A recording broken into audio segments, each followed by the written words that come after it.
So this section itself will segue into the Q&A. So whatever your questions are, keep it in mind, and we'll go into it after this this session.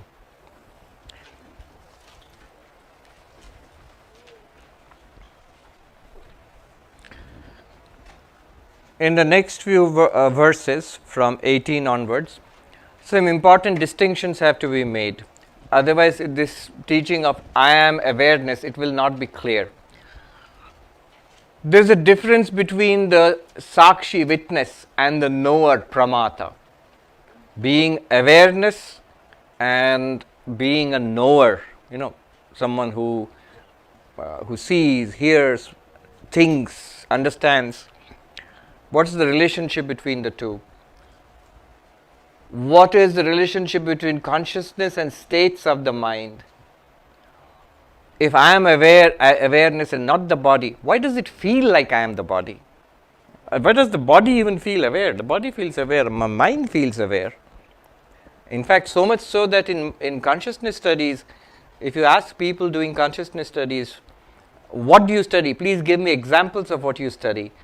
They'll tell you about emotions, memories, perceptions, and we will say from a Vedantic perspective, oh, that's all mind. But why is it that mind and consciousness seem so close? Why is it that mind seems conscious? And what about, sometimes we feel more conscious, sometimes less conscious, sometimes we are awake, sometimes we are sleepy or unconscious or dreaming. We even use words like unconscious. So, to explain all that, we'll see.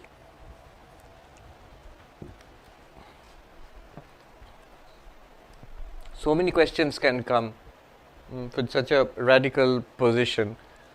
If I am the one consciousness, not only I am consciousness, I am the one consciousness in all bodies and minds, how come I know only this mind? How come I don't know the minds of others? So that question should come, these questions, and all of that we will see now. Few clarificatory verses, 18, 19 and 20. Dehindriyadayo bhava, Dehindriyadayo bhava, Hanadibhya pritikshamaha, Hanadibhya pritikshamaha, Yasya sannidhi matrena, Yasya sannidhi matrena, Soham mityavadharaya, Soham mityavadharaya. Know yourself to be one, owing to whose proximity alone non-conscious entities like the body and the senses are able to function by way of acceptance and rejection. Let me do the 19th and 20th also. Number 19. Anapanna vikarasan, Anapanna vikarasan, Ayaskantavadevaya, Ayaskantavadevaya, Buddhyadeschchalayet pratyag, Buddhyadeschchalayet pratyag, Soham mityavadharaya, Soham mityavadharaya. Have the firm conviction that you are the one with the changeless innermost self that moves the intellect, etc., like the lodestone moving iron. Ajadatma vada bhanti, Ajadavatma vada bhanti, Yat sannidhyat jadapi, Yat sannidhyat jadapi, Dehindriyam manah prana, Dehindriyam manah prana, Soham mityavadharaya, Soham mityavadharaya. Come to the conclusion that you are identical with the entity owing to whose proximate existence the body, the senses, the mind and the vital force though non-conscious, appear to possess consciousness like that of the self. All right. A question like, why do I feel more conscious when I am awake, especially after a cup of tea or coffee? And why do I feel less conscious when I am tired or sleepy? What is this more consciousness, less consciousness? How does that work? What is waking, dreaming, deep sleep? Are they states of consciousness or what? So the answer is, these are states of the mind. The way it works is, this is an analytical model. So there is consciousness, and then there is the what we call the subtle body, and then the physical body. Now this subtle body has the capacity, within quote unquote, reflect consciousness, or you can say limit or channelize consciousness. There are different models in Vedanta. Let's say reflect consciousness. It's a bit like there is a sun which lights up everything, and if you have a bucket with water in it, you will find there's a little shining sun in the water, a little reflected sun, and that little reflected sun has some similarities with the real sun. It looks like the real sun, though tiny. It shines, sparkles. It has some of the properties of the real sun, that it can have a little bit of illumination. So just like that, the theory is that in all this world of Prakriti, of nature, names and forms, whatever we see here, some of them have special property of being subtle enough, in Vedanta will say sattvic enough, to reflect or channelize or limit consciousness. So the mind is as such a thing. It's also material. The mind is also material in Vedanta, but it has the capacity to reflect consciousness. That means it's that reflected consciousness is what we normally feel as consciousness. Right now, all of us will agree, yes, we are conscious, we are aware, and we also know what we mean by being aware or conscious. We can feel it, that I am aware. This awareness which we feel is not Atman, it's not Brahman, it's not pure consciousness, Chaitanya. It's that reflected consciousness. How do you know that? Even in a very subtle look, if you look inwards at this feeling of awareness, notice it's also a feeling of awareness. It's also noticeable. If it's noticeable, it's still an object, and yet it feels very aware. And you will notice that it is this feeling of awareness which increases and decreases. When I'm feeling very alert, and so this awareness is very bright, I'm very alert and keen. This depends on the mind. Because it's a reflected awareness, it depends on the quality of the reflecting medium. Just like my face may be reflected in the mirror, but and the reflected face looks a lot like the real face, but depending on the quality of the mirror, the reflection will differ a little bit. Similarly, when the mind is sattvic and alert, you feel more aware. You call it the waking state. Your sense organs are deployed, body is active, and you're interacting with an external world. This is waking state. And this depends not on pure consciousness, which is not on the sun in the sky. It is always the same. You as pure consciousness are always the same, but the reflecting medium, the mind, that changes. And because of that, we have states when the mind is alert and active, waking state. When the mind is semi-active, dream state. When the mind shuts down for a while, deep sleep state. So when the mind is fully active, you, the consciousness, you are reflected in the mind as reflected consciousness, the awareness which we are all aware of right now. Notice when we look inside means when we introspect, we are not only aware of thoughts, emotions, ideas, memories coming and going, But all of it is we are aware. It's a first person experience. There is awareness all the time. So that awareness all the time in the mind is reflected awareness. And it will go away. It's not permanent. It's not eternal. It is like the phases of the moon. It shifts. It comes and goes. And sometimes like the new moon night, it goes away. In deep sleep, for example. That's why in deep sleep we feel it's unconscious. In coma, in anesthesia, unconscious. What has been knocked out in deep sleep, in coma, in anesthesia, is the mind, activity of the mind. Now the mind reflects consciousness, becomes aware, and the mind is material. It's connected to the rest of the body. So through the mind, the senses become aware, and through the channels of the nervous system, every bit of the body feels aware. So the mind borrows consciousness from you, the Atman. The senses borrow consciousness from the mind and body and the senses.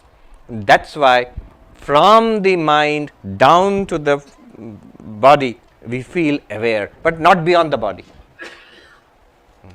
It's a limited borrowing by this, every mind borrows it. And so it feels like a separate sentient being. In the Gita, Krishna says, Avibhaktam cha bhuteshu vibhaktam iva cha sthitam. Undivided in all beings, I am the one consciousness. But as if divided. Why as if divided? Because there are so many minds. They are all shining with awareness. And they all feel like different entities, different beings, different living beings. So this is the idea. Here he says,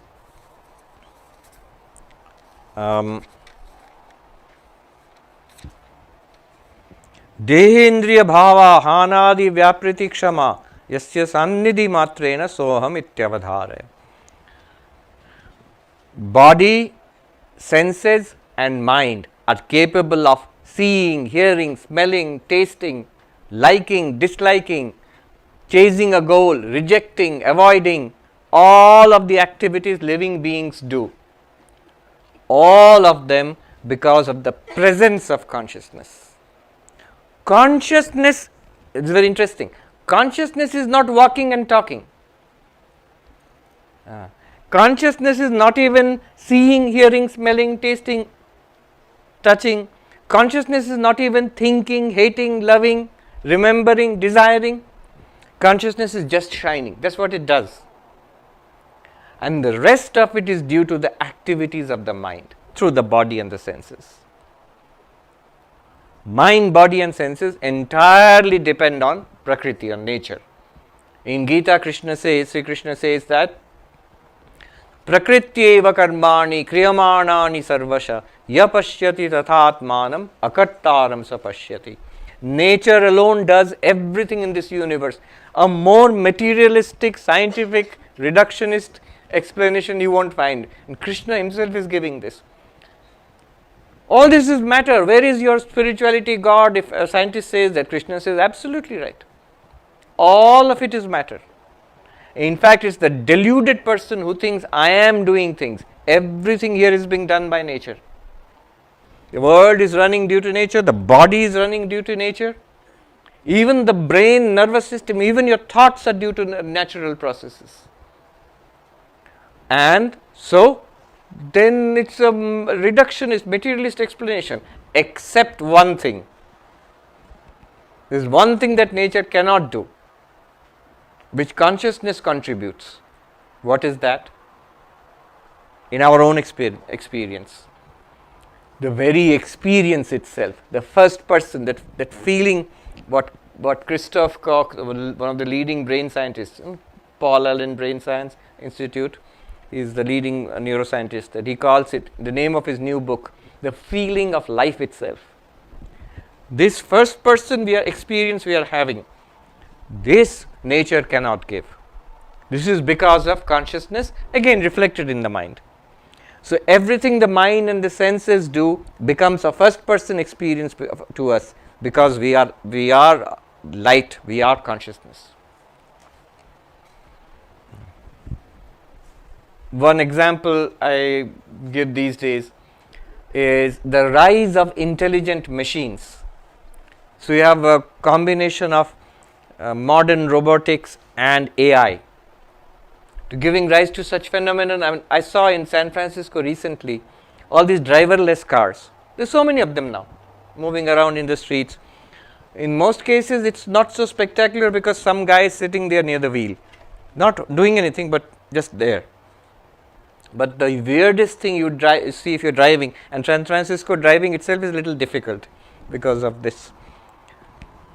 The weirdest thing you would see is a car without anybody, no driver, no passengers, just driving along by your next to you. Okay. There's nobody there. So now you have machines. See what a remarkable piece of machinery that is. There are sensors. Not only can it see in a certain way, it can sense the presence of all other objects, perhaps much better than a human driver can. And it's linked to the internet. It knows so many things about the environment and the presence of passengers, drivers, which no human driver can keep in mind. No Uber driver can keep that in mind. Its reflexes are much faster than any human driver. In fact, I noticed one thing. On those roads, and again it's difficult in San Francisco, I've seen cars driven by human beings. You can see them wavering a little bit. They are not precisely centered. These cars are precisely centered. They are very accurate in their movements. So machines are doing things which we used to do earlier. Decision making. Now there are machines doing painting and writing short story, mostly garbage, but sometimes very interesting, and I'm sure they'll get better at it. Machines have always had memories tremendously more powerful than ours. Decision making, creativity, translation, Google Translate, translation, pretty good actually. Translation, like decision making, like a car, sensing, all of this, even mimicking human emotions. All of these machines are doing now better and better and better. I'm sure they'll become almost indistinguishable from human activity soon. Except one thing. What is that? Conscious, the first person experience within ourselves. Sir Roger Penrose's famous book, The Emperor's New Clothes, it starts with a computer which knows everything. So it's like a short story, it starts, and then it goes into quantum mechanics, physics, mathematics, consciousness, whatnot. But the short story itself, I remember that much. A little girl goes and asks this computer, Mr. Computer, sir, how does it feel to be a computer? So computer processes, I think it bursts into smoke and flame. I don't understand. What is the meaning of that? How do you know? Suppose someone might ask, how do you know that these machines are not conscious? You're just saying that. How do you know? Well, first of all, ask the experts in the Google company there in San Francisco, or the whatever, the AI people, the robotics people. Have you programmed your machine for consciousness? They'll laugh. There are no doubt IT people here. You know better than me. There's nothing like that. We don't even know exactly what consciousness is, and we have done none of our programming has anything to do with consciousness. Just forget it. There's sometimes press will have these stories, sentient machines. Recently there was an outburst in one, I think Google or Facebook, Google engineer. Google said that our program AI has become sentient. Well, all that happened was the guy lost his job. No, it has not become sentient. It mimics, does a great job of mimicking, but there is nothing sentient about it. Why not? Two things are lacking there, or basically one thing is lacking there. A mind which can reflect consciousness. We have imitated all other functions of the mind. The natural functions of the mind have been imitated with remarkable, growing accuracy and power. But it's not still a mind, because from a Vedantic perspective, a mind is something that would reflect consciousness, that would give you first person experiences. Only that is missing. Even consciousness is not missing. According to Vedanta, consciousness is everywhere. Consciousness is ubiquitous. If you had a mind, like sunlight is everywhere. If you have a bucket with water, you will have a little sun shining there. Well, and it's a good example. What the engineers are doing there, AI people and robotics people, they are making the buckets, but there is no water in that. So every other, or there is water, but that water is a peculiar kind which can't reflect the sunlight. So this mind, body is like the bucket, the mind is like the water, and the little sun shining in the mind is like the reflected consciousness. Yes. Now, just by the presence of that consciousness, all activities are going on because of the presence of that consciousness, and we are getting the first person experience. There is seeing going on, hearing, smelling, tasting, just like a machine. Those are the Google car is a physical machine, is a biological machine. But because of the reflected consciousness, it's all an experience, or at least quite a lot of it is an experience for us. I have the experience, first person experience of seeing, hearing, smelling, tasting, thinking, remembering. These are all experiences for us. That's what consciousness does. And that too through the medium of reflected consciousness. Now, he is being very clear here, Shankaracharya. Not that consciousness is doing anything. Consciousness is just shining. All of these things get done just because of the presence of consciousness. In the 19th verse, he gives an example. Like they knew what a magnet was. The weird kind of stone in the presence of which iron filings would move around. We all did this experiment in school. So, that's a good example. Don't take it too far. It's in the presence of consciousness, things are happening. Not that the magnet is doing something. It's just the nature of the magnet and the magnetic field that iron filings will swirl around it, arrange themselves into patterns. Similarly, it's the nature of you, the awareness, because of you, Prakriti dances this dance around you. But you are not doing anything. Even when, the point here is, even when we say you are Sakshi, witness, you are not actually witnessing. You are not witnessing.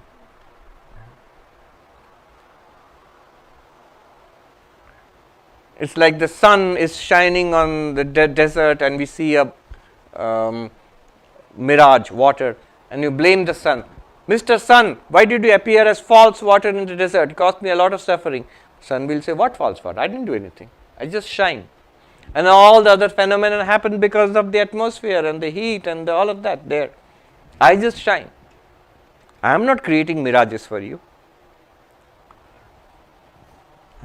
And he says, without any change, 19th verse, anapanna vikara san, without any change whatsoever, consciousness being just consciousness, buddhyadis chalayet pratyak, shining within as reflected consciousness, buddhyadi, intellect, mind, senses, all of them whirl into action, swing into action because of its presence. Know yourself to be that. That what? The reflected consciousness. No, you are the origin, you are the sun in the sky. You are not the little sun shining in the bucket of water. There may be hundreds of buckets and hundreds of buckets of water and hundreds of little reflected consciousnesses, reflected little suns. You are not one of those. You are the one which is being reflected in all of them. Now, by the way, you can answer the question, if I am consciousness, wouldn't I know the contents of all minds? I know the content of this mind. But now apply the same bucket, water, reflected sun and real sun. Is the reflected sun which is sparkling and shining in that particular bucket of water. Now imagine, when I know the contents of this mind, what's my experience? I introspect and know the thoughts, my memories, my feelings of in this mind. Which consciousness is this? Is the reflected consciousness in this mind which is doing it. And see our own experience, don't I feel I am looking into the mind here? When I feel that, it's already reflected consciousness.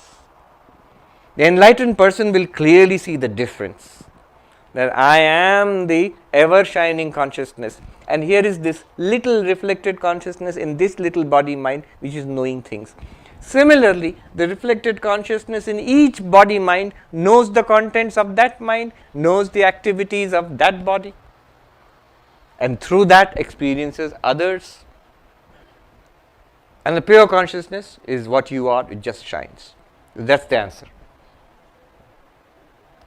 That's the answer why in one body one can feel it is sleeping, another one is very active. One can feel dumb here, one can feel very intelligent there. It's all the the qualities of the mind illumined by that particular reflected consciousness. Yeah. I also said waking, dreaming and deep sleep are because of the mind, not they are not states of consciousness, often loosely translated. 3 states of consciousness: waking, dreaming, deep sleep. No, they're states of the mind: waking, dreaming, deep sleep. Consciousness is one and constant. Then 20th verse, it says that non-conscious, insentient things like the body and mind, see how absolutely, I would say, even materialistic Shankara is sounding here. Body, mind, even prana, mind, which seems to be the thing which is most alive. This is, all of them are matter. Then matter, matter, matter. Just like this physical matter, that's also matter. When modern materialist reductionists will say, no, mind is nothing but brain, Shankara will have no problem. Sankhya has no problem. Yes, that's just, it's deeply connected to the body. Subtle body is deeply connected to physical body, and both are matter, but you are consciousness. So that which is matter, which is not consciousness, it acts as if conscious. What's that? This body and mind. Body, senses and mind. Deha, indriya, mana, prana, the prana also. The annamaya kosha, physical body. The pranamaya kosha, the vital sheath. The manomaya kosha, the mental sheath. And vijnanamaya kosha, intellect sheath. They are all matter. They are all objects. They are all objects. And they are all, they behave as if they are conscious. You say, Swami, this behaves like an object, but this behaves, it feels conscious. It's because of the presence of here of pure consciousness reflected through the mind. Here also, these are objects. There is the same pure consciousness is everywhere. In fact, it's more technically correct. Instead of saying consciousness is everywhere, everywhere is in consciousness. A good way of understanding this are our dreams. In our dreams, we have a world, we have people. In those people have bodies and minds. At least we imagine that. That's what appears in the dream.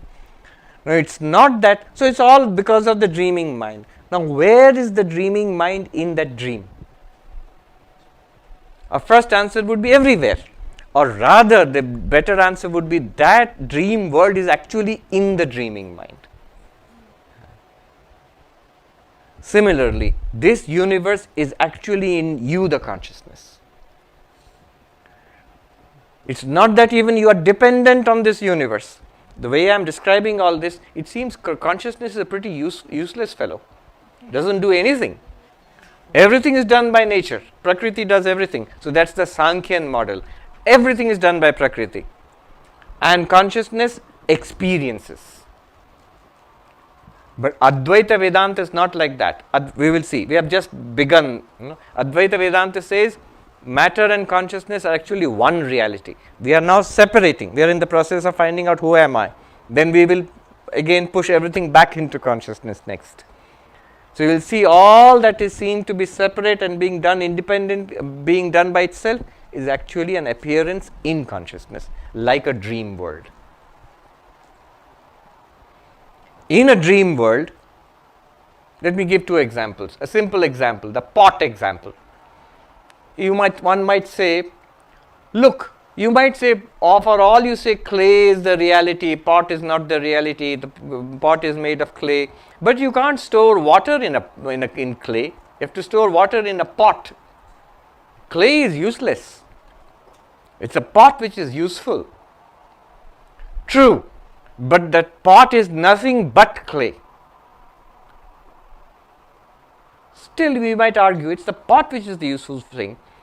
But the answer to that will be, all right, keep your pot, I'll take the clay away. It's going to disappear into nothingness, let alone store water. You can't do anything with it, you can't even see it, it will disappear. So this entire universe, with all its activities and possibilities which is going on there, is actually nothing other than consciousness. Now we have done just the opposite, we have separated the two. That the other part, I am jumping ahead, we will see that tomorrow, when we integrate all of it back, or we assimilate all of it back into I, the consciousness. My point here is, here it seems in this language, consciousness is pretty useless, everything is done by matter. Keep in mind that what we call matter, universe, nature, is nothing other than consciousness. It's an appearance in consciousness. Okay. Let me do one verse. Oh, we have time. All right. Let me do one more verse, then I'll stop, because that next one is a biggie, 22nd. So I'll do 21st verse, and then we can discuss things. 21st. He makes a cute little observation here. Agaman me mano anyat. Agaman me manonyatra. Agaman me manonyatra. Sampratam cha sthirikritam. Sampratam cha sthirikritam. Evam yo vetti dhivrittim. Evam yo vetti dhivrittim. Soham ityavadharaya. Soham ityavadharaya. Have no doubt about the fact that you are not other than the consciousness, which is the self illuminating the modifications of the mind, such as my mind went elsewhere but is now brought to rest. Okay.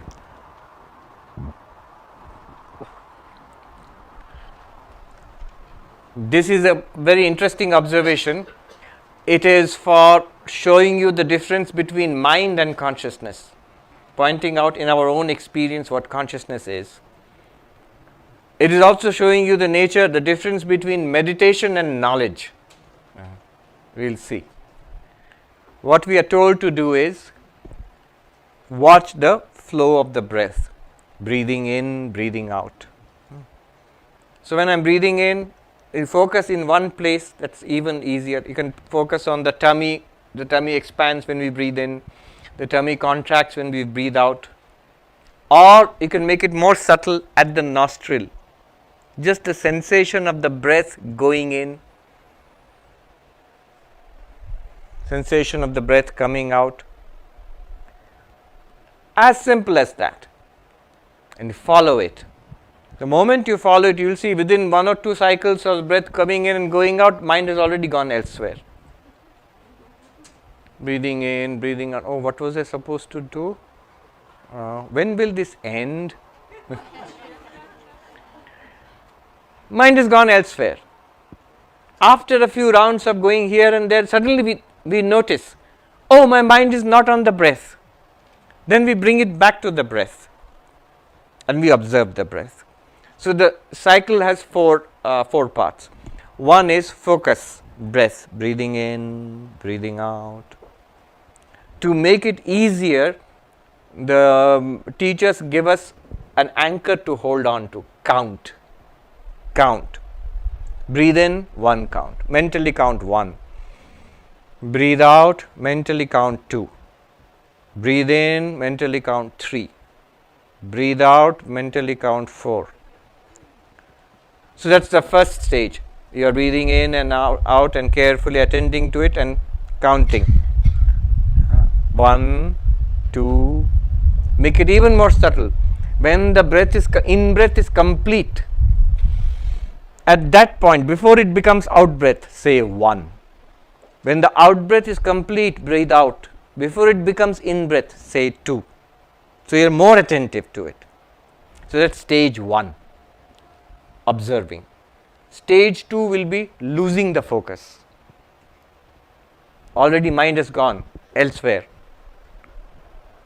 Stage 3 is recognizing. This is what he says. Agavan me mano anyatra. My mind has gone elsewhere. Oh my God, was it 3 or 4? Or was it 5? That's why their instruction is, if you lose track of the count, start from 1 again. Start from 1 again. So bring it back. So that is the third, that I notice my mind has wandered away. Noticing itself is a stage. That's the door to coming back again. Fourth one is coming back to observing the breath. This is the technique of meditation. This is a Buddhist mindfulness. Yoga also, meditation is like that. Mantra meditation is like that. One monk, he was initiated by Swami Brahmananda. And Swami Brahmananda told him, the first president of the Ramakrishna mission, the disciple of Sri Ramakrishna, told him that here is a mantra, repeat it without fail 10,000 times a day. 10,000 times, and keep count on your fingers. And if you lose once, come back to 1. Start from 1. Or demons will eat away the fruit of your of your spiritual practice. Rakkhoshe, it is fruit of his spiritual practice. Now he was stationed in our ashram in Bagbazar, in what is known as Mother's house, and Ma Sharada was there at that time. And they noticed that this monk was often late to dinner, and it put other people to trouble because they had to wait with the food, and then you have to clean up. Everybody else has eaten late at night. This is a bell which goes. You go and eat, and then everybody goes away. But then there's one person who has not come. So somebody ultimately complained to Ma Sharada, to Sharada Devi. So she called him, and she was always invariably very gentle. She said, "My boy, is it something wrong?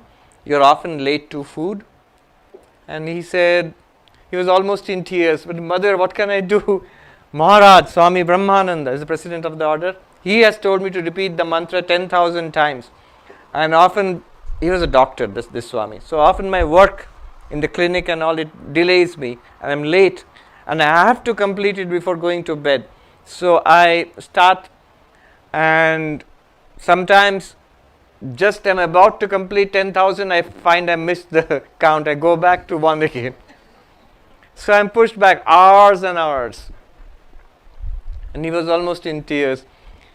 "Otherwise, the demons will eat away my spiritual practice." The mother, she laughed and she said, "Is this what Raja told you?" Swami Brahmananda, she used to call him Raja, Rakhal Raja. So, Raja hi boleche naki. Then she said, "Don't worry, my boy. She has just said it to make you more sincere about your spiritual practices. So do as much as you can, then come and have food at the right time when everybody is eating. Don't put anybody else to trouble. After that also you can do, and don't worry, it will be all right." So this is the yogic method. There also the mind wanders, and then you notice and you bring it back.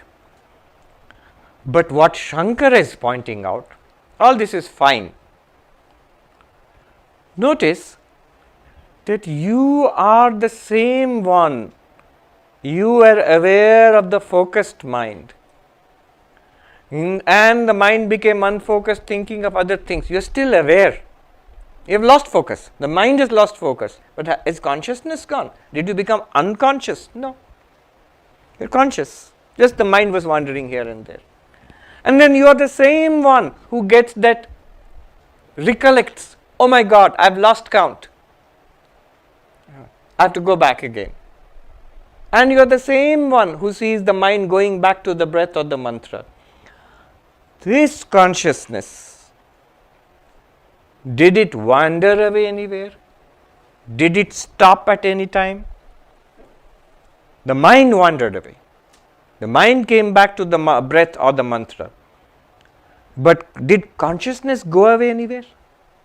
Did you become unconscious? Consciousness did not go away. Did consciousness flicker? Mind flickered. Did consciousness flicker at any time? Consciousness did not flicker. Why this is important? Here's a subtle point. That I am awareness, this has been taught to us. Today's takeaway is this much: I am awareness. But Swami, it's great when I think about it, but I don't think about it. That's the problem. So sometimes I think about it, most of the times I don't think about it. I'm thinking about so many other things, and then with a shock I recollect, oh, I'm supposed to stay with it. Again and again it was told, avadharaya, avadharaya. I didn't stay with it. So I'm making a mess of it, aren't I? Then Shankara's answer there is, tell me, we'll settle that later. But tell me first, when you were staying with it, that I am awareness, were you aware then? Yes. When you were not staying with it, when the mind was doing a dozen different things, were you aware? When I was not aware of being aware, yes, but were you at all conscious? Was consciousness there at all or not? You have to say yes, because I have to say that there is, even according to Vedanta, even in deep sleep there is consciousness, pure consciousness. So as pure consciousness, yes, it's there. Mind is doing a dozen things, but consciousness is there. And when you recollected, oh, I have to bring the mind back to I am aware of being aware. Were you still aware or not? Yes. So that awareness, even if the mind was not at all an awareness, did the awareness come and go at any time? No. Does mind flickers? Does awareness flicker? No. This is an important thing to understand. When we study and understand Advaita Vedanta, at a certain stage, when you go ahead a little bit, this will become a big complaint. That I get it, I have clarity, but I can't hold on to it. And when I can't hold on to it, I seem to lose all the benefits of being aware of it. You know, all the problems start. So I slip away. Who slips away? It's a trick of the mind. It's the mind which has slipped away. You have never slipped away. You cannot. It is still, see, this is insidious. Even the thought I have slipped away and I have to do something to it, that has strengthened your identification with the mind. You think, I am trying to be witness consciousness, and in putting in all the efforts of being witness consciousness, I am identifying more and more with the mind. Spiritual mind, no doubt, still mind. What is the spiritual mind's agenda? Mind is very mischievous. Worldly mind, to trap you in the world and lots of nonsense. And when the mind sees that this fellow has become spiritual, is trying to be, I am not the mind, I am the witness of the mind, then the mind offers its services there. Sir, all right, you don't want worldliness, you are right, you have become wise now. You want spirituality, right? I will give you spirituality. Let's go to the Vedanta class, let's read the Vakyavritti, let's meditate, I am with you. So this is an insidious thing about the mind. All you have to do is, it's good for the mind to meditate. It's good for the mind to be centered. But you as consciousness don't need the mind. It's the mind which needs you. Heed these words. This is a more advanced instruction.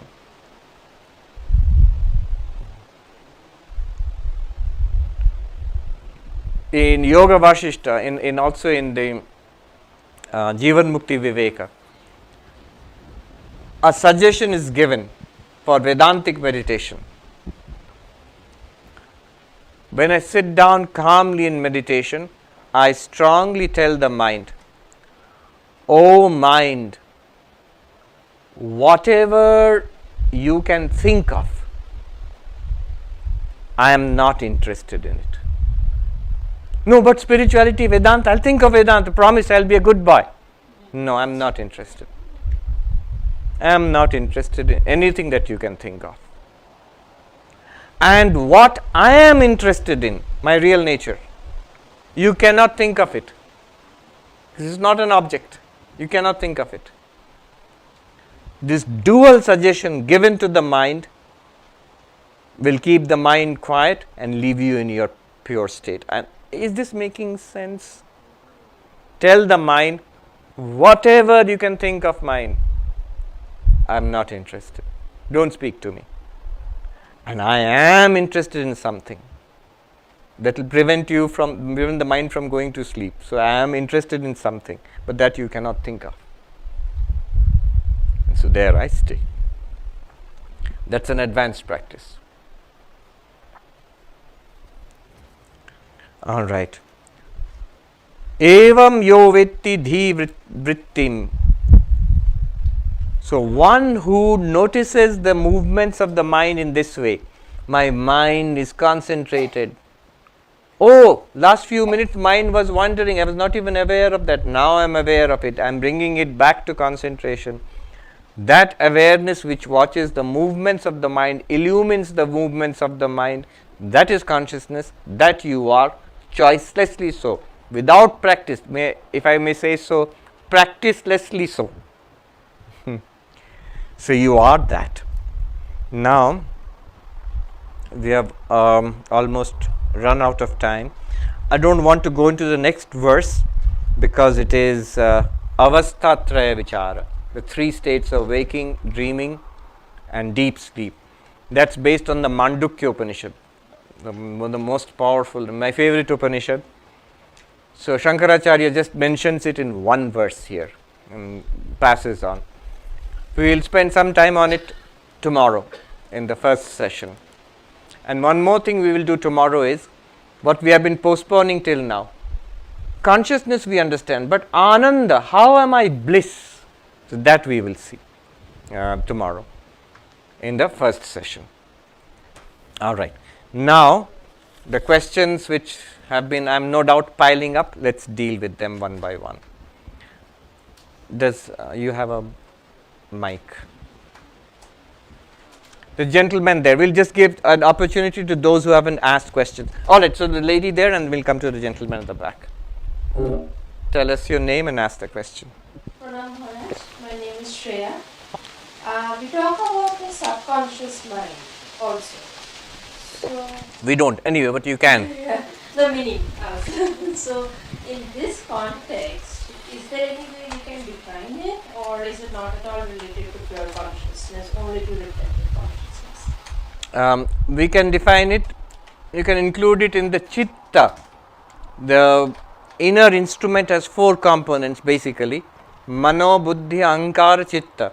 Mind, intellect, ego, and chitta means the storehouse of traces. So the subconscious mind is basically like a storehouse, and it generates thoughts, desires, all of that bubbles up from there. Yeah. The gentleman at the back. Yes.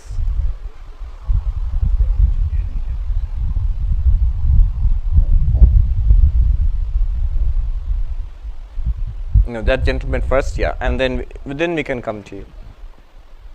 And did that lady also ask? You want to ask a question? No, just for him. Okay.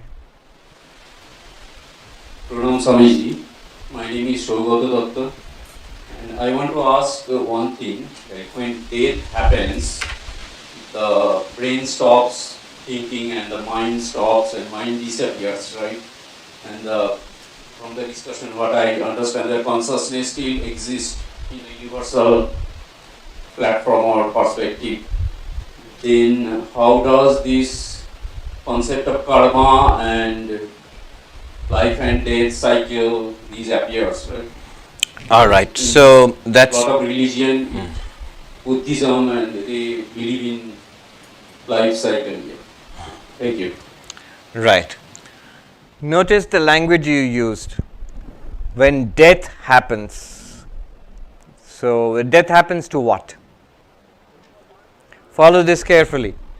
And here is another way we cheat ourselves. A little trick that we play on ourselves. Death happens to the body, there is no doubt about it. It is the physical body which dies, and as you said, the brain also dies. Then did you notice what he said next? Quite smoothly he went on to, the brain dies and the mind disappears, right? How do you know? How do you know? Do you have any evidence? Brain death, we have evidence. Doctors do that, brain death. That the mind has disappeared. How do you know? Forget the disappearance of the mind. When the mind is existing, even then does any doctor, any scientist in the world have any direct access to the mind? I'll repeat that question here. Many here are professionally trained. The IT people, medical people, scientists, neuroscientists. I know. Forget consciousness, Atman, Brahman, all esoteric stuff. Even the most common thing that we are thinking now, the mind. Has any scientist or doctor, anybody has any direct access to the mind? Each of us, we have direct access to our own minds at least. Our thoughts we are aware of right now. Our feelings, thoughts, memories, we are aware. Desires, our ego, we are aware of right now. You are aware? We are all aware. Some are zombies. We are aware of our own thoughts right now. But can anybody from outside, no matter the most sophisticated of instruments, capture a desire, a love or hate or a memory? What can they do? At most, what can they do? They can scan the brain in fMRI scans and find out patterns of tiny electrical activity. They can give drugs and which can change those activities. And you can experience different things yourself because of the drugs and all of that. That's no big deal. A cup of coffee you take also will change your brain chemistry and your own experiences also. But where is the direct access to the mind? The claim that when the brain, see what a big claim it is. When the brain dies, mind disappears. When did the mind appear to you? I will answer that first.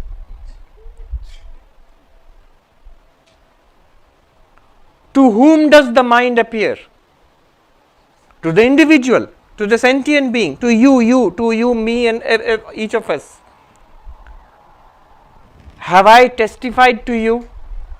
You are right, my brain died and now my mind has disappeared. No. What has happened is, as long as the body was alive, we had a contact with a sentient being who inhabits that body. Once the body dies, we have no contact with this being, and we say the being is destroyed, gone. Why? Because we have already assumed this body must be that being. Inherent in that question is materialism. But for that to be right, that's the mainstream science now. That's the whole challenge of the hard problem of consciousness. That's why the hard problem of consciousness and consciousness studies is important for Vedanta, Sankhya, Yoga, Buddhism. That's why it's important. That's why why would philosophers of mind, neuroscientists be interested in Vedanta or Yoga or Buddhism? Why would Buddhist monks or a Hindu monk like me, a Vedantic monk like me be interested in a neuroscience? Where's the connection? The connection is this.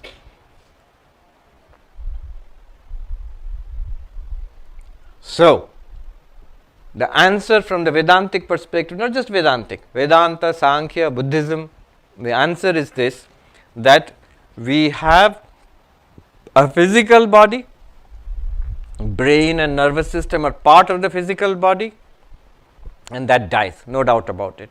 But we also have a subtle body. You say, proof? Look at yourself.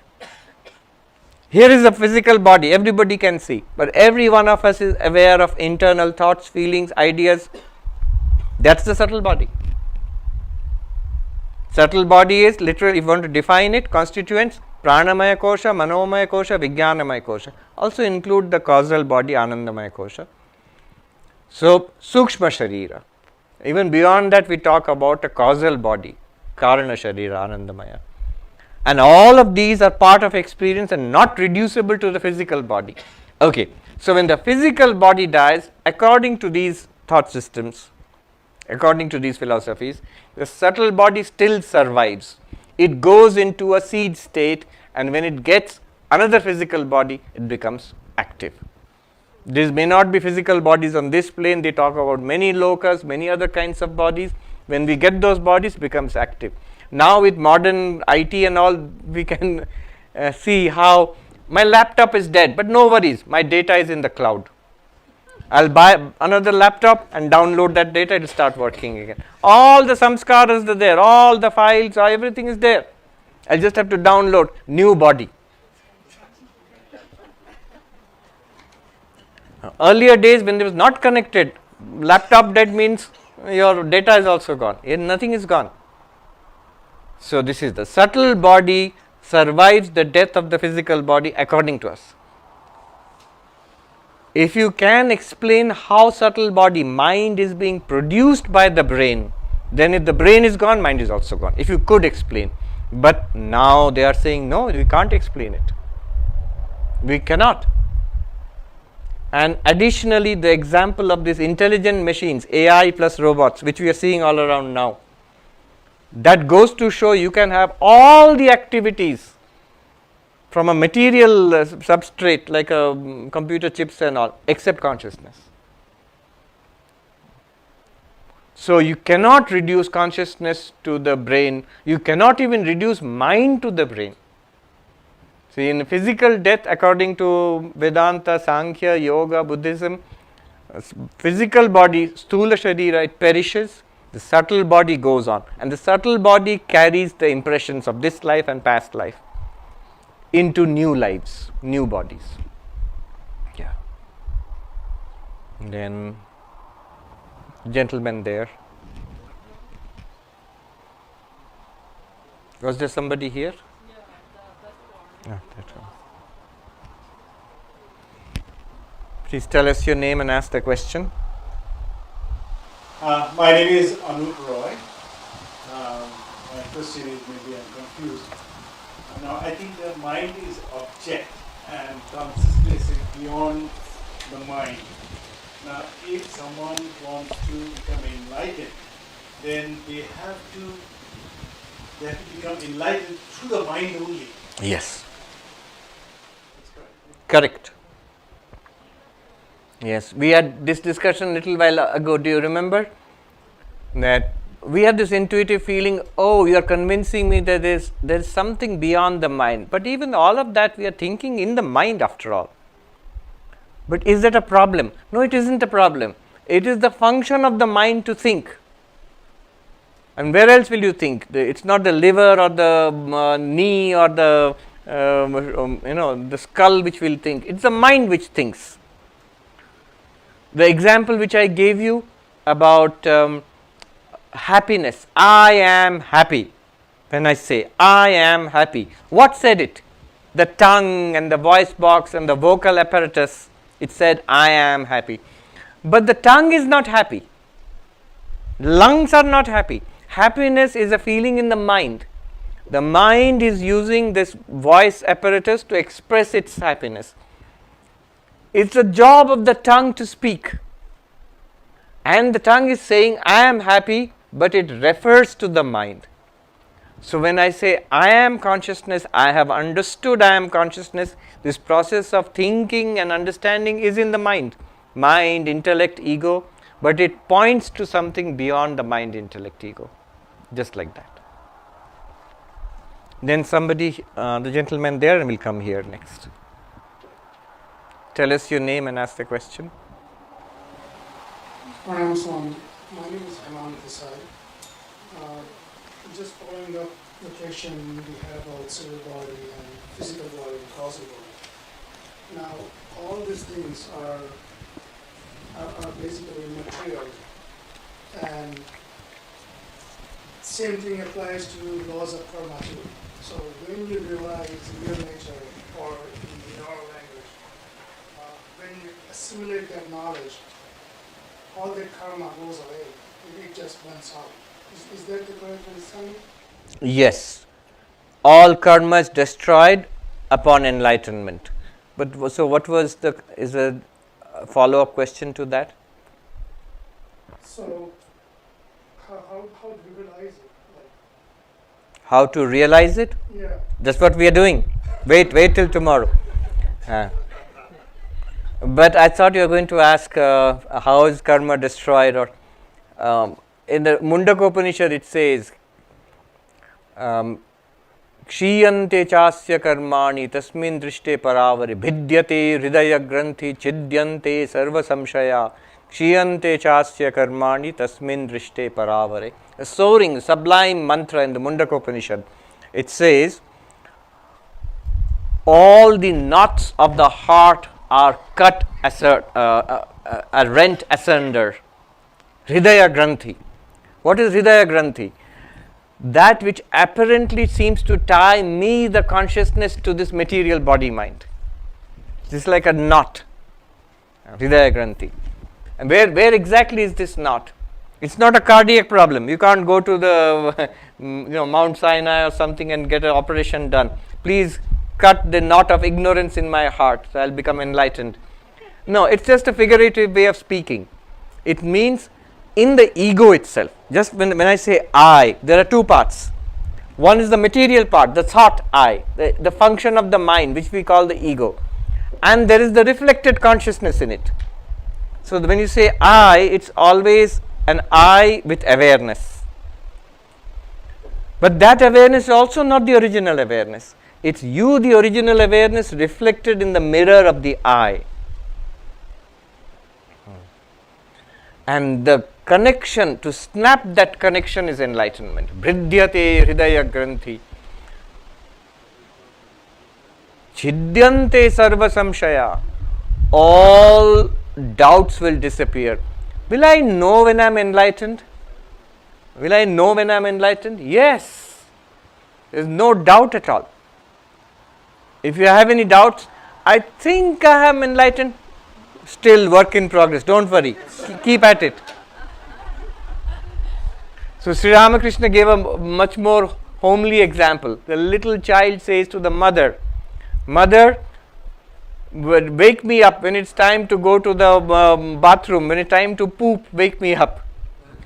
And the mother says, don't worry, the poop will wake you up. Tell me when it is time. No, when you are enlightened, you will know. There is no doubt. Chidyante sarva samshaya. There is absolutely no doubt. It's like looking straight at the sun, and don't look at the sun. There is no doubt. It's so tremendous. And it never comes and goes. It's not that it's an experience, afterwards it's gone, it's a memory, it's nice memory. No. It's always available. You're Hemant. It's like I am Hemant. I'm always available as Hemant. When I want to check, Hemant is not a memory. It's an ever-present fact. Similarly, I, the unlimited awareness, it's always a fact. Effortlessly available. Then it says, Kshiyante chasya karmani. This individual being Hemant, all its karmas are destroyed. When? Tasmin drishte paravare. When you see that absolute reality which is transcendent, beyond time, space and causation, and also in and through, immanent, everywhere here. You see, that means I am that reality. I like that saying. I don't know where it comes from. It's not that the person will become free. You will become free of the person. It's not that Hemant will now become Brahman. You are Brahman, you will be free of the personality called Hemant. It will continue. For a while it will continue, and the world will know it as Jivan Mukta. But for you, even the Jivan Mukta is nothing. You are Brahman. That little dialogue with Nisargadatta, somebody said to him, "Aap to Brahmagyani hai." You are a Brahmagyani, knower of Brahman. And he seemed to be quite a rough person. I met somebody who had met him and he said he got a scolding from him. So Nisargadatta said, "You are insulting me." How is it insulting to call you Brahman? That's the highest praise that we have got in our culture. You are an enlightened person. You are knower of Brahman. He said, "No, I am not a knower of Brahman. I am Brahman. I am not a knower. I am not Hemant who knows Brahman. No. I am Brahman. I have nothing to do with Hemant. The appearance called Hemant will go on."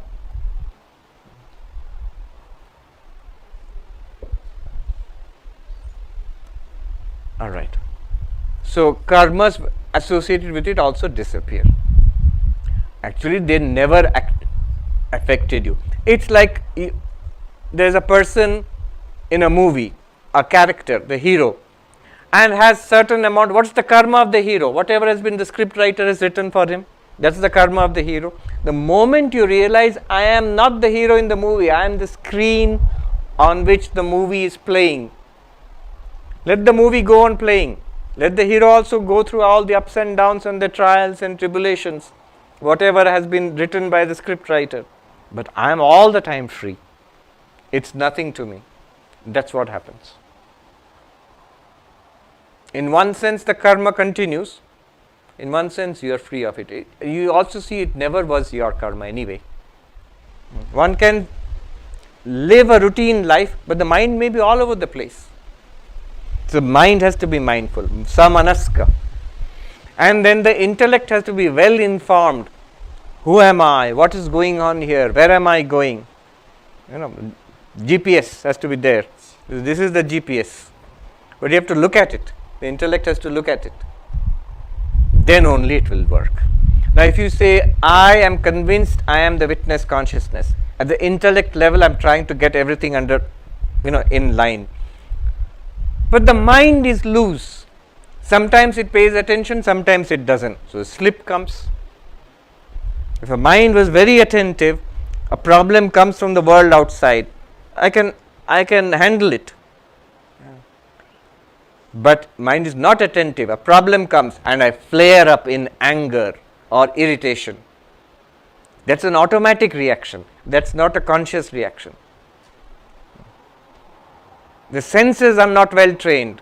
So something that I don't like, a very healthy food but which is tasteless, is well trained, it would take that. Not well trained, it goes to what it likes and avoids what it dislikes. It has nothing to do with what is healthy and unhealthy, what is right and wrong. Upanishad says, Yama tells Nachiketa, every moment in life, Shreyascha Preyascha, that which is beneficial for us, is not even saying enlightenment, God realization, whatever your goal in life. Your goal in life may be to be a painter, to be a scientist, to earn $1 million on Wall Street, to have a successful relationship, to be a good parent, whatever your goal in life, you will see at every moment two things are coming. That which is beneficial, which will take you towards the goal, may not be nice, may not be easy, may not be pleasant.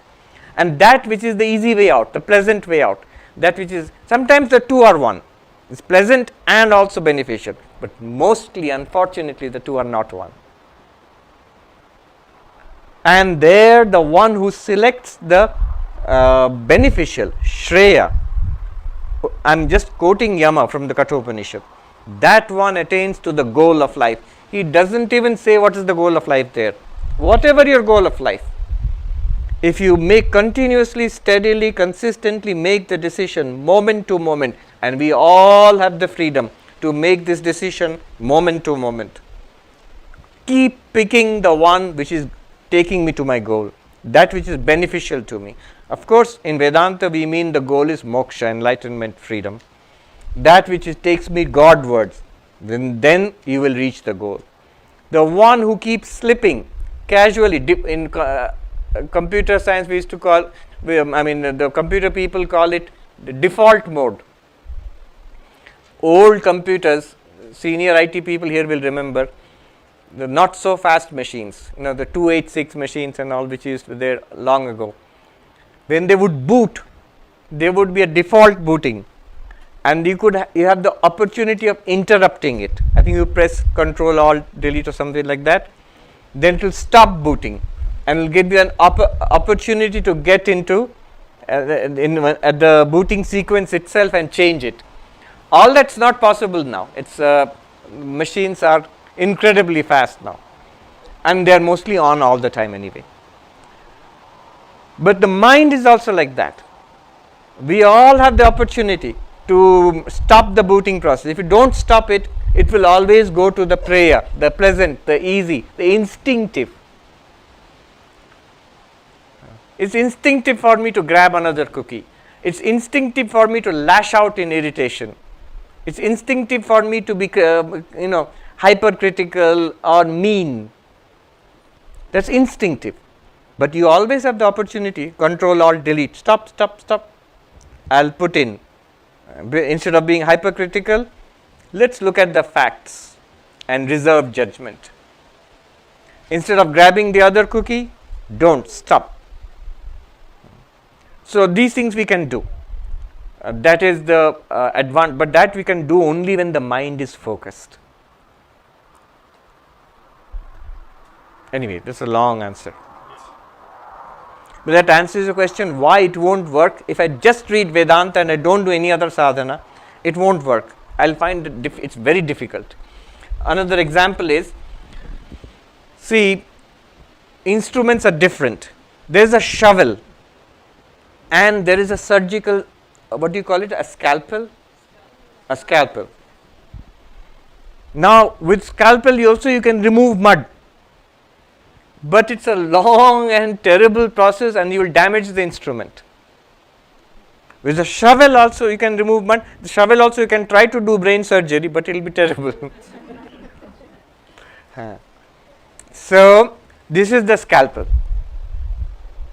Shankaracharya he's the guru. The guru is being asked by the student, tell me how, by what instrument I will get freedom from samsara. Bhavabandhana muchyeyam. Tell me one, direct, fast, easy. So he gives him the scalpel. Why? Already has said, sadhana chatushtaya sampannam. Already the shoveling work has been done by this person. The person already has shoveled the dirt out. So now the scalpel will work. Now, even this can be used as a shovel. How? This is just a little addendum, footnote, not applicable to us here, but the tradition of monasticism in Uttarakhand in the Himalayas, the Shankarite order of monks. So, they are supposed to give up all attachment to, spouse, children, money, not supposed to earn money, not have relationships, not hold a job. You survive on whatever society gives you, and you spend your time in Vedantic Shravana, Manana, Nididhyasana. But it is contingent on already having a purified mind. Then it will work. It's for people like this student who comes to the teacher. So that person can become a monk. But are all monks like that? No. Many are monkeys. No, most of us are. Then what do? The shoveling work has not been done. And yet monasticism means, the traditional monasticism means you have thrown away the shovel. What's the shovel? The shovel which will help you to clear out the dirt and build up character in life. Is job, is family, is a moral, ethical life in this world. That's a struggle to live like that. You say, so if I'm married and if I have children and if I have a lot of money and a car, then I'm doing the spiritual work. No, you're not. Unless you try to do it, stick to ethics, lead a spiritual life in the midst of all of this. Then you are doing it. Then already. But if you have thrown away the shovel, if you're not married, you don't have children, don't have a job, don't have to file for taxes. By the way, I have to file for taxes. I was surprised. In India, I don't have to. But in the United States, it seems it's compulsory. I don't know why. I don't have an income. Why should I give taxes anyway? So, if you have thrown away the shovel, and now I've become a monk, and yet now I have not attained to this level of purity of mind, and I'm spending my time with Vedanta, then what happens? You see the dilemma. He can't engage in those practices which are for householders, which is why Krishna told Arjuna not to give up the fight.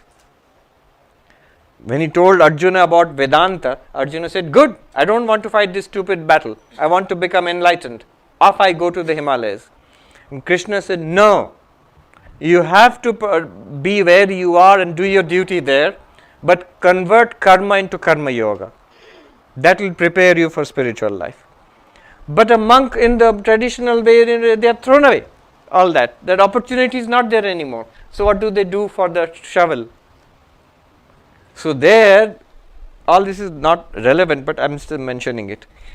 There it is said, your scalpel, your regular study, meditation, cultivation of Vedanta, keep repeating it.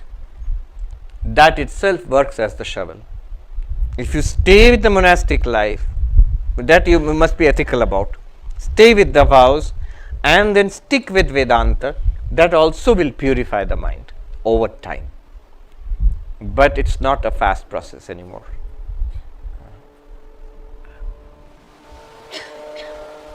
Yes. Pranam Maharaj, my name is Moshami Banerjee. I have a couple of questions. Like one, you told that I heard that our mind and consciousness, sometimes our mind is nothing, I am not thinking anything, but I feel really down or kind of sad, or sometimes I am not doing any like so much happiness or thing, but inside I feel so happy or not to worry for any kind of work or anything. Sometimes I feel so calm and everything will go that way. So what is the difference? How we can control that? All right. So what you are describing is the mind. When I feel unhappy, I am not doing anything particularly, but a general unhappiness is there. Or when I feel happy, a general kind of inner happiness is there. This is emotion, and this is also the mind. And remember, Vedanta says, when you are feeling unhappy, you are the same, you are Moshami, you are consciousness. And when you are feeling, when that unhappy feeling is there, you are Moshami with that consciousness who is aware of that unhappiness in the mind. I am consciousness, now aware of or illumining or revealing unhappiness in Moshami's mind. I am the same consciousness, now Moshami's mind is happy. Happy, sad, restless, calm, these will come and go. You are the steady one consciousness. After that, to bring these emotions under control, the 4 yogas are necessary. Sadhana is necessary. Notice, Advaita Vedanta is very neutral that way. This is the peak of the Everest. Peak of the Everest. Where if the mind is happy, still the same consciousness revealing the happy mind. Mind is not spiritual, unhappy, anxious, disturbed, same consciousness revealing the disturbed mind. Mind is controlled. You are saying how to control this. Mind is not controlled, same consciousness not affected. That's the one which reveals the uncontrolled mind. Mind is controlled with lot of spiritual practices. It's the same. You are the same consciousness which reveals the controlled mind. This is the Advaita Vedanta perspective. For that, notice the language you used. My mind, my consciousness. Today, at the end of this class, the shift will be not my mind, my consciousness. I, the consciousness. Not my consciousness. One can say, my Atman, my consciousness is fine, I have understood this, but I have a tummy ache. I have some medical insurance problems. You see the contradiction in saying that? How can consciousness have medical insurance problems? I have already shifted from I, the consciousness, to the mind and the reflected consciousness, identified with Sarvapriyananda, then I complain about, oh, you are a Canadian audience. That's why this complaint about medical insurance not working here. You have to be in New York to grumble about insurance. No, it is difficult. I've seen a lady sitting next to me in a medical center. She's getting chemotherapy, elderly lady. Needle is in and it's there, and she's suffering from cancer. She's sitting there. But they will not switch on the chemotherapy there until the insurance says yes. So she's sitting, literally I saw it, she's sitting there, nurse is waiting, looking at and they're desperately trying to call up the insurance, get an okay from the insurance. If the insurance says yes, then the doctor will come and say, then nurse will switch it on. If the insurance doesn't pick up the phone or says no, they'll pull out the needle, sorry, go home. You are free to die or survive. And luckily it happened that day. The doctor came in and said, they started. And it will be there for every time she comes back. The next round. This round is okay, but next round again.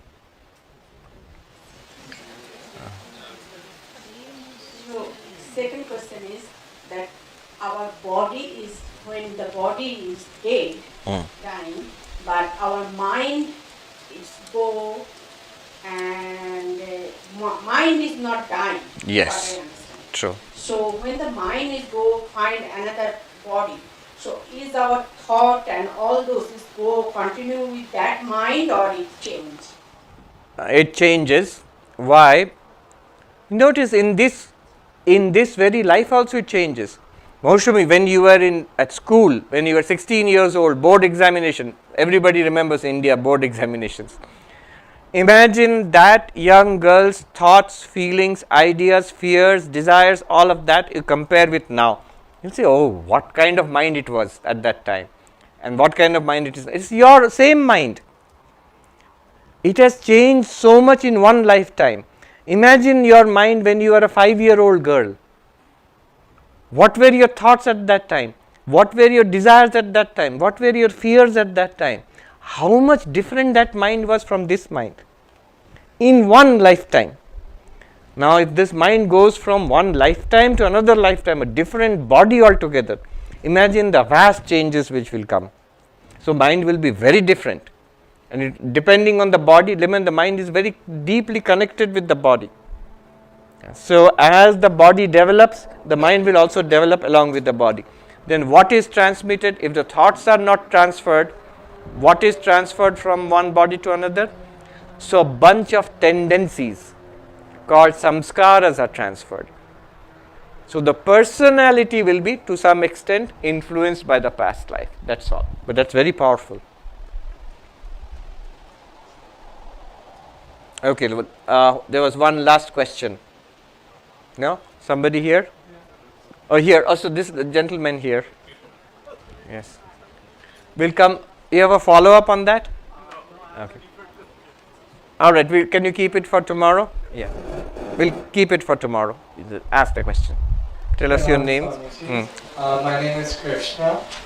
And so how can I guess you kind of talked about this already, but just wanted a little bit more thoughts.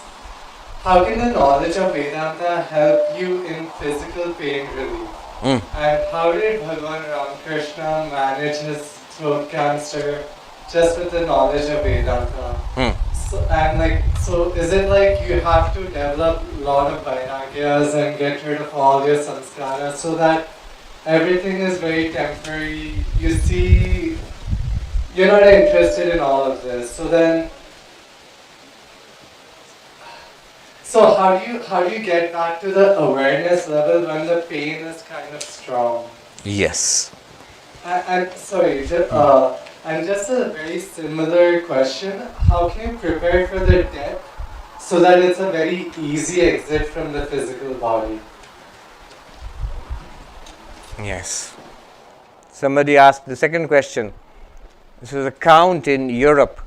He asked Vivekananda, what can you teach me? I'm living life. And Vivekananda said, I can teach you how to die.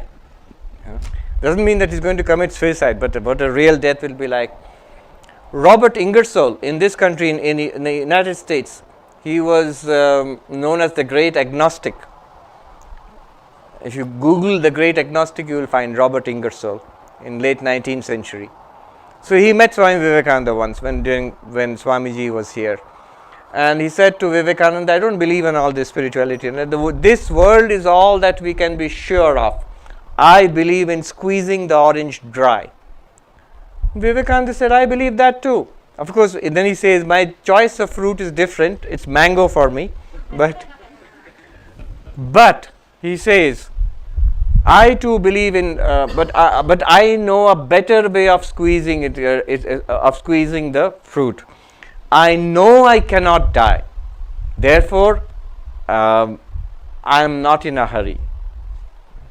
I know there is no fear. Therefore, I enjoy the squeezing. Imagine the joy of loving everyone as God. Squeeze your orange in this way and get every last drop, get 10,000-fold more. That was Vivekananda's answer. Now, your first question is that physical pain.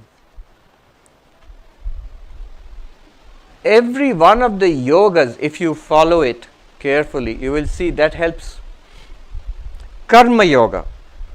When one is deeply concerned for the welfare of others, you notice your own pains don't matter so much. We all know people in families. Often it's an elderly grandmother or somebody who is physically frail, has a lot of physical problems maybe. But as long as she feels this family depends on me, she is up and doing every day in the morning and she is taking an enormous amount of workload on herself. How does she manage it? It's basically, I am not so worried about my problems. I am so set in the welfare of this family unit that this is my responsibility. Similarly, a karma yogi does that, being a kind of a grandmom to everybody, that my own problems are not all that important. And if you extend it a little further, you will see my physical pains, the way we experience it will be much less problematic, and we are more interested in helping others. What about your own sickness, your own physical weakness? Oh, it doesn't matter. Swami Bhaskarananda, who is there in Seattle, he mentions many, many years ago, Swami Vireshwaranji was the president of the Ramakrishna Mission, 10th president. He was very ill, I could hardly see with his eyes. He had cancer. Basically, he was dying at that time. And Swami Bhaskarananda says, once I heard he was feeling a little better, so I went to see him in Belur Math, if you know, President Maharaj's quarters. So the Swami says, I went to see Swami Vireshwaranandaji. And I saw he was sitting up on the bed, reclining on the pillows and answering, in those days, postcards, answering letters. And he said to the Swami, you should rest. And the Swami said that if a monk can sit up, he can work. Sadhu boste parli ka bhalo ache kaj korbe. If you cannot sit up, you are so sick, you are lying down, all right, you can be excused for the day. The moment you sit up, you are all right, you are engaged in work. That's overcoming suffering. That's one way. You can actually. It's only when I don't have anything, then the whole attention falls on this body. My little problem, little ache there, little pain there, that's the whole world for me. That's miserable.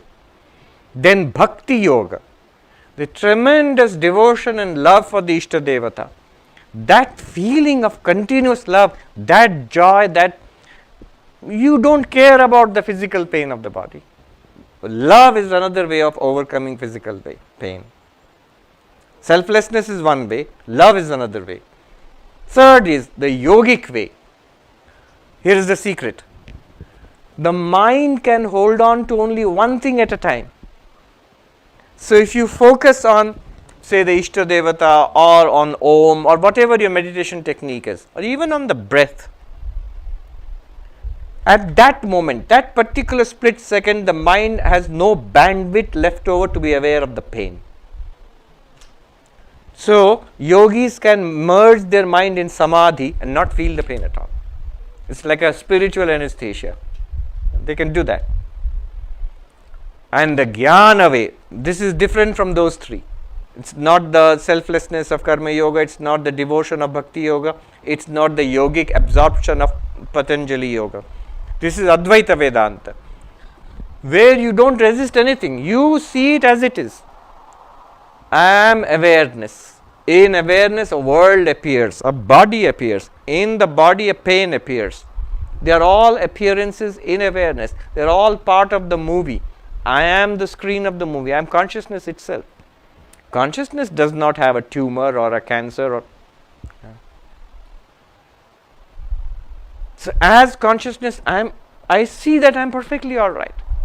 Is there pain? Yes. Is there cancer? Yes. Mahapurush Maharaj, the funny part which I like, Swami Shivananda, whom I mentioned in the morning, towards the end of his life he had a stroke and he was quite ill, all bedridden basically, and he had asthmatic attacks. So sometimes he couldn't sleep at night. Asthma patients have to be made to sit upright with pillows at the back and all. So the monks heard that last night the Swami, who is the head of the entire order, he couldn't sleep because of asthmatic attacks.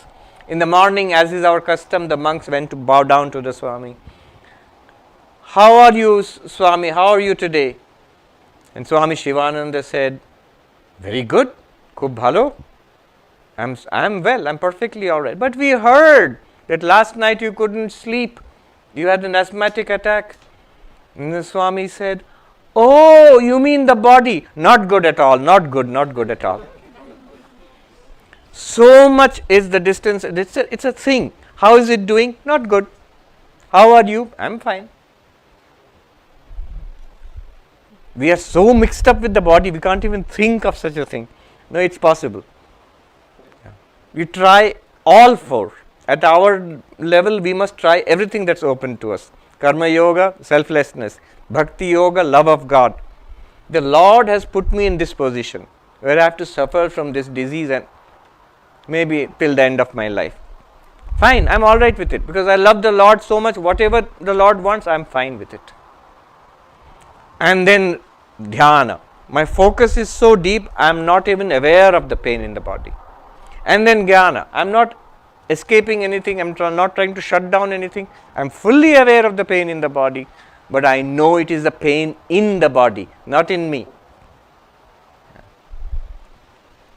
One secret of Advaita Vedanta, a sadhu in Uttarakhand said, worth taking away today. We can end with that. He said, जो जहाँ का है महात्मा जी उसको वहीं रहने दो. Whatever belongs, where a thing belongs, put it in its place. Don't misplace it. Pain, physical pain. Notice the word physical, body. Where does the physical pain belong? Body. Not consciousness. Consciousness reveals the body and its pain. Keep the pain of the body in the body. Keep the miseries of the mind, anxieties of the mind in the mind. So what a strange thing. In all other techniques, we try to drive away the anxieties, drive away the miseries. Here you don't resist anything. The vast blue skies, notice, it's completely open to no clouds. It's open to the white clouds floating through. And in the afternoon, it was open to the storm clouds floating through. Didn't try to push this one aside, get this one here. It's a very Vedantic approach.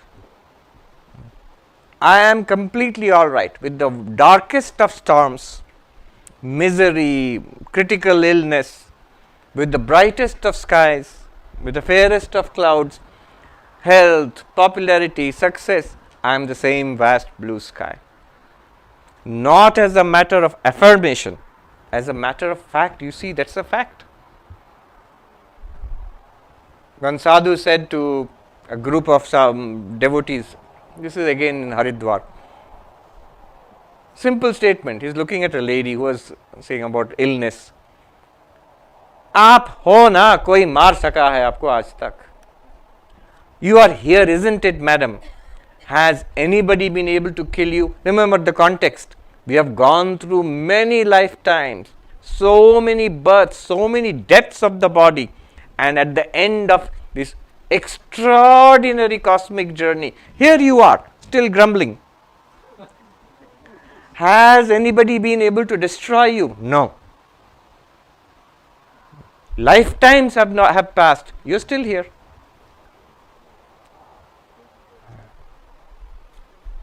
Good. Keep things where they belong. Keep physical characteristics.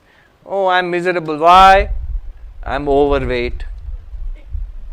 I'm overweight. Yes, no escaping the fact. Overweight. I'm obese or overweight. Where is this overweight? Body, not me. His consciousness can't be overweight. Consciousness is ever fit, slim. Consciousness not overweight. What about the misery? Misery, where is it? Mind. Consciousness is not miserable.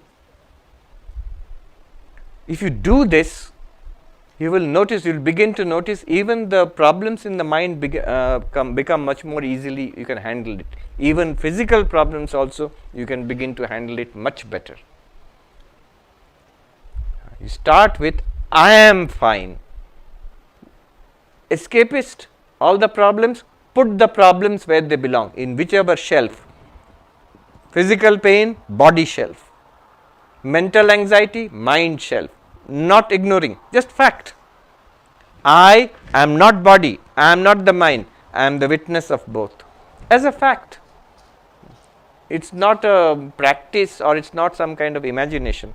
It is the truth. If we don't see that, we are deluding ourselves. Good. Om Shanti Shanti Shanti Hari Om Tat Sat Shri Ram Krishna Arpanamastu.